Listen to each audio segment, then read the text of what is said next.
Bergeron here. Well, a lot of people going to be out, doing the barbecuing thing, picnicking, all that stuff the next 3-4. It's going to be busy. Days. Yeah, man. Yeah, I think it's going to be pretty nice this week, at least for the first part of the weekend. Okay. Depending on how long you have time off, if you're going to be off through the holiday, it's going to turn hot around the 4th of July, and we've declared that a First Alert Weather Day because it'll probably end up being the hottest day so far this year. But this is a look outside. We're starting off on a nice cool note. 59 degrees in the South Salem Hills.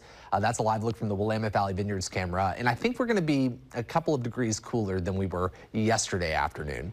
We're in the mid to upper 50s along the coast. It's comfortably cool from the coast into our western valleys. It's a bit more mild, though, out toward the Dalles, Hermiston, even Pasco, Washington, and Yakima, where temperatures are in the mid to upper 60s. A bit cooler, though, up to the north in Yakima.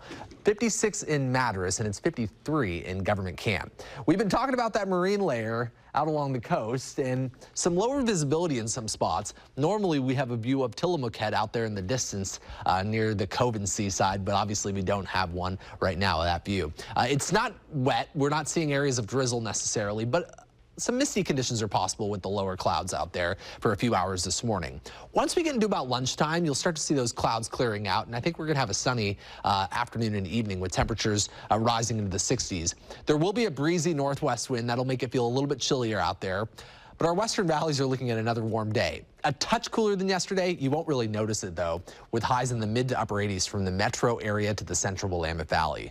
It's going to be a very warm day, if not a hot day in the gorge, depending on where you're located. East end of the gorge will end up in the upper 80s and low 90s with a breezy west wind. The Mount Hood area is looking at a comfortable day, especially in the higher elevations, with highs in the mid 60s to mid 70s from Timberline to Government Camp.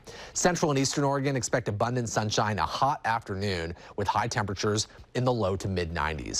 Our 7-day forecast for the metro area shows a pretty steady weather through most of the holiday weekend. But again, if you're off through Tuesday, expect the high temperatures to really crank up Monday, Tuesday, with highs in the upper 80s to mid 90s. Tuesday and Wednesday, we've declared those 2 days First Alert Weather Days because of the scorching heat during the afternoons. And we're probably going to maintain some pretty hot afternoons through the end of the week. Tony?